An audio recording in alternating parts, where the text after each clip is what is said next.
Dans Jean 4, verset 23-24, Dieu cherche les véritables adorateurs.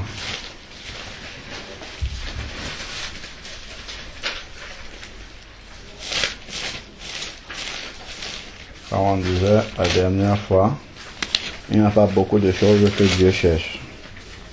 Ici, il est bien dit là, Jean 4, verset 23, mais l'heure vient et c'est maintenant où les vrais adorateurs adoreront le Père en esprit et en vérité, car ce sont de tels adorateurs que le Père recherche. Dans notre adoration, nous devons toujours aspirer à toucher le cœur du Père afin qu'il puisse se réjouir de notre adoration. Et je vais dire pourquoi. Regardons Apocalypse chapitre 5.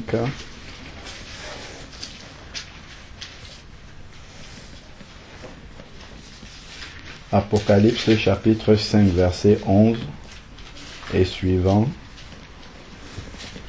Il dit, je regardais et j'entendis la voix de beaucoup d'anges autour du trône, des êtres vivants et des anciens, et leur nombre était des myriades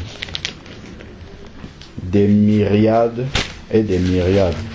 Donc, ils ont fait un renvoi ici dans ma Bible et je vais aller regarder un petit peu ce qui est dit à propos de ce mot-là. Et leur nombre était des myriades. Alors, myriades, ici, là, ils ont expliqué dans le glossaire à la fin, il dit que correspond au nombre de 10 000. Mais les plus souvent désignent une quantité qui ne peut être dénombrée. Des myriades et des myriades, donc une quantité qui ne peut être dénombrée.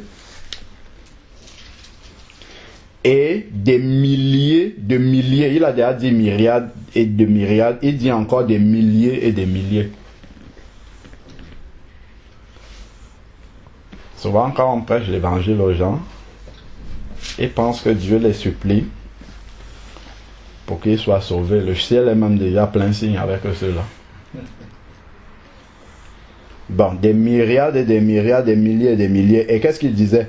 Il disait d'une voix forte, l'agneau qui a été immolé est digne de recevoir la puissance, la richesse, la sagesse, la force, l'honneur, la gloire et la louange. Et toutes les créatures dans le ciel et sur la terre, sous la terre et sur la mer, et tout ce qui s'y trouve, je les entendis qui disaient donc, même la nature en fait loue le Seigneur. Je crois que les psaumes parlent de ça. La nature et la création louent le Seigneur. Même si nous, on ne peut pas entendre, ça arrive dans les oreilles du Seigneur comme de la louange. Il disait, les créatures, la création et tout ce que Dieu a créé loue le Seigneur. À celui qui est assis sur le trône. Ça, ce sont les créatures vivantes. Et à l'agneau, la louange, l'honneur et la gloire. On parle des créatures qui sont sur la terre et sous la terre. Donc, même peut-être les animaux louent le Seigneur dans un langage que nous ne comprenons pas. Déjà, quand nous parlons en langue, nous ne comprenons pas. Et on nous parle ici là de toutes les créatures dans le ciel, sur la terre. Pas certaines créatures. Toutes les créatures de Dieu qui sont sur la terre, louez le Seigneur. Sous la terre également, il y a plein d'animaux qui vivent sous la terre. Et en plus ici, on nous dit également sur la mer. Donc, tous les animaux aquatiques et tout ça, disaient quelque chose. Donc ça, c'est un peu comme si pour nous, il parle en langue et il y a la traduction ici. Là. Il y a l'interprétation ici. Donc ça arrive comme de la louange dans les oreilles du Seigneur. Imaginez un peu si on réunit tous les animaux, déjà que nous on connaît sur la terre, qu'on a identifié. Il y en a d'autres qui sont sous la terre, que les hommes n'ont jamais découvert, sous la mer. plus ceux qui sont les créatures célestes qui sont dans le ciel, en milliers et en myriades. Bon, toutes celles-là disaient, à celui qui est assis sur le trône et à l'agneau, la louange, l'honneur, la gloire et le pouvoir au siècle des siècles. Et j'entendis, il y a les 4 êtres vivants, en plus disaient, Amen. Et les anciens se prosternèrent et adorèrent. Bon. Quand on regarde toute la communauté là, que nous venons d'énumérer là, qui loue et adore le Seigneur, cela paraît de plus en plus logique que Dieu recherche des vrais adorateurs. Parce que là, il y a des créatures qui ont été créées pour adorer Dieu spécialement. Et il faudrait que, au milieu de tous ces sons-là qui viennent pour adorer le Seigneur, il faut que le son qui vient de nous arrive à se faufiler au milieu et toucher l'oreille du Seigneur. C'est pour ça qu'il cherche les vrais adorateurs. Ce n'est pas simple comme ça. Ce n'est pas dès qu'on ouvre la bouche que Dieu prend plaisir. Il faut vraiment un accord. Déjà, ce ne sont pas que les paroles. Un accord entre ce qu'il y a dans le cœur avec les paroles qui sortent. C'est pour ça que la véritable adoration, en fait, telle qu'on peut le voir, telle qu'on peut le pratiquer, c'est le reflet de notre communion avec Dieu. C'est pour ça que quand on chante, il y a des paroles inspirées qui viennent directement, inspirées par le Saint-Esprit ou ainsi de suite. En fait, ça vient de la communion avec Dieu. Si on n'est pas dans une communion étroite avec le Seigneur, si on n'est pas rempli en fait d'un cœur reconnaissant au Seigneur, en fait on va fermer la bouche pendant l'adoration. On ne pourra pas se libérer, ou bien on va se limiter aux paroles qui sont là. On ne pourra pas se libérer parce que le cœur n'est pas rempli de reconnaissance pour laisser sortir ce que nous avons à dire à Dieu. Et je crois que quand on voit souvent on lit dans les psaumes, dans plusieurs psaumes, on va nous dire psaume de David avec les instruments à cordes et ainsi de suite. En fait, qui nous montre que ces psaumes-là, en fait, étaient chantés dans le temple. Donc c'était la parole de Dieu qui était chantée dans le temple.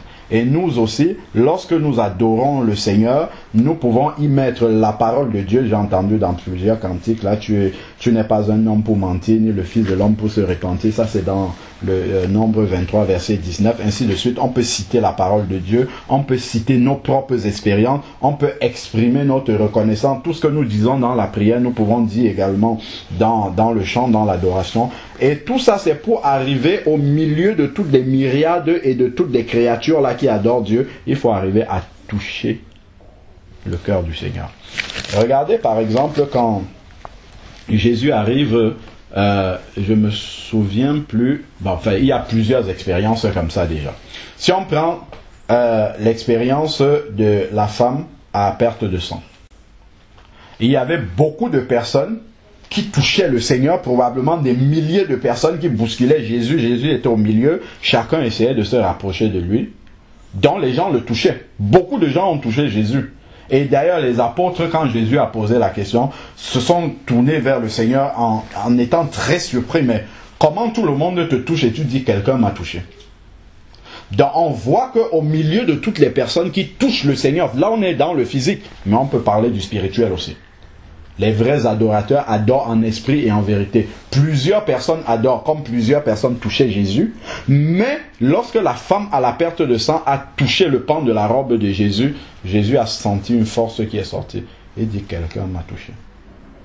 Parce que la manière dont elle avait touché Jésus, la foi avec laquelle elle avait touché Jésus, et la Bible nous dit bien avant que la femme avait prononcé une parole qui est une parole exceptionnelle de foi. Elle ne dit pas, je vais aller lui demander de me guérir. Elle dit, si je puis seulement toucher sa robe, je serai guéri. Si je peux seulement toucher sa robe, je suis sûr que je vais obtenir la guérison.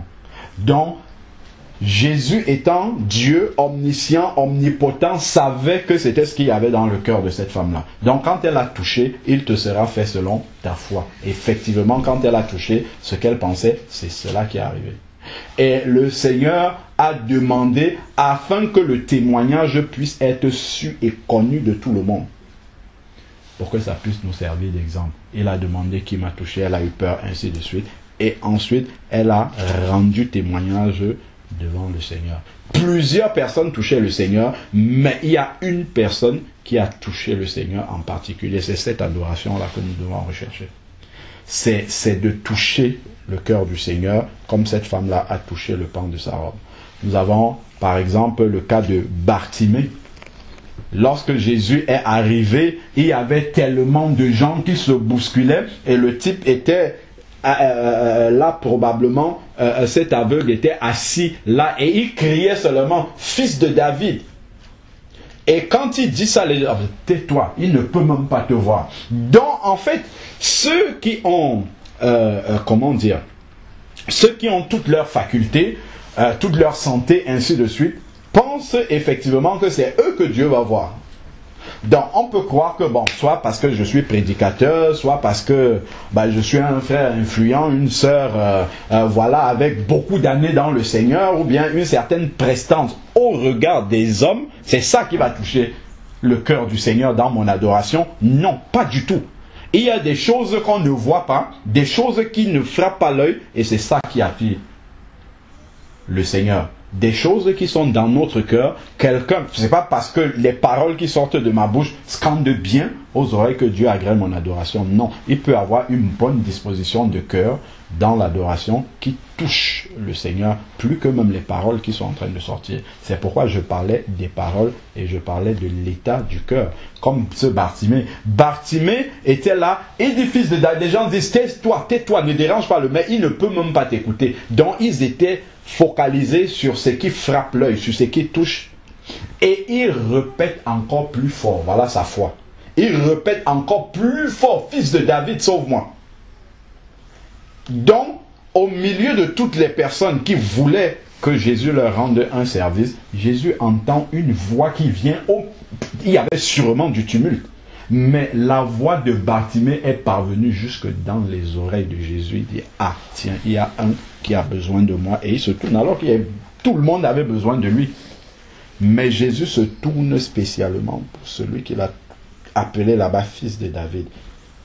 Et puis il demande, amenez-le. Et les autres ont dit, il t'appelle. Donc ça, ce sont des exemples que nous pouvons appliquer à l'adoration quand on voit ce qu'il y a là, les myriades, ainsi de suite, là, tous là, tout le monde là, ils adorent le Seigneur. Si on voit dans, par exemple, chapitre 4, Apocalypse 4, verset 8, on voit que il y a les 4 êtres vivants qui sont là avec les 6 ailes, ainsi de suite, remplis Dieu d'amour, ainsi de suite. Et là, il est dit, il ne cesse de dire jour et nuit, Saint, Saint, Saint, est le Seigneur Dieu, le Tout-Puissant, qui était, qui est, qui vient. Jour et nuit, et passe le temps à dire ça. Ils font partie de tous ceux qui sont là en train d'adorer le Seigneur. Donc, quand on voit déjà l'adoration de ceux-là, la consécration de ceux-là dans l'adoration, on se dit pour arriver à toucher le Seigneur, pour arriver à être un Bartimée ou bien la femme à la perte de sang, il faut vraiment aspirer à adorer le Seigneur d'une manière particulière, en fait. En parole, en disposition de cœur, tout cela doit pouvoir toucher le cœur de Dieu. Et c'est ça qui doit être notre aspiration. Quand je sors de l'adoration, je ne dois pas me dire, ah bon, c'était bon, devoir accompli. Quand on va au culte, il faut absolument adorer le Seigneur, c'est bon, on a adoré, c'est bon, on passe à autre chose. Non, il faut avoir cette aspiration-là, d'avoir touché le cœur de Dieu, c'est ça qui est le plus important. D'avoir vraiment, comment dire, attiré l'attention du Seigneur sur cet esprit d'adoration, non pas parce que on attend quelque chose de lui, mais vraiment pour lui témoigner notre reconnaissance, parce que le Seigneur aime des cœurs reconnaissants. Et d'ailleurs, la seule raison pour laquelle on adore le Seigneur est donnée toujours dans Apocalypse 5, verset 9. En tout cas, la principale raison, pas la seule raison, mais la principale raison est donnée au verset 9 là. Apocalypse 5, verset 9, il est dit, et il chantait un cantique nouveau en disant, tu es digne de recevoir le livre et d'en ouvrir les sceaux, car tu as été immolé et tu as racheté pour Dieu. Et tu as racheté pour Dieu par ton sang les hommes de toute langue, de toute tribu, de tout peuple et de toute nation, et tu as fait d'eux un royaume et des sacrificateurs pour notre Dieu, et ils régneront sur la terre. Donc ça, c'est la raison pour laquelle ils sont en train de chanter un cantique nouveau. Donc ils adorent Dieu uniquement pour une seule chose, c'est pour leur salut. Et comme on a souvent dit, le salut est indépendant de toute circonstance. Ce n'est pas parce que voilà, j'ai reçu une mauvaise nouvelle, ce n'est pas parce que je suis malade, je suis dans une situation terrible sur la terre que mon salut est enlevé. Non, tant que j'ai le salut, je suis un adorateur. En fait, j'ai une raison d'adorer le Seigneur. C'est la principale raison, et cette raison-là ne dépend pas d'une circonstance terrestre. Elle est céleste. Le fait que ton nom soit toujours inscrit dans le livre de vie est la raison principale pour laquelle nous adorons le Seigneur. Et quand une fois qu'on a compris ça, ça nous permet d'être dans de bonnes dispositions de cœur pour adorer le Seigneur. Amen. Amen.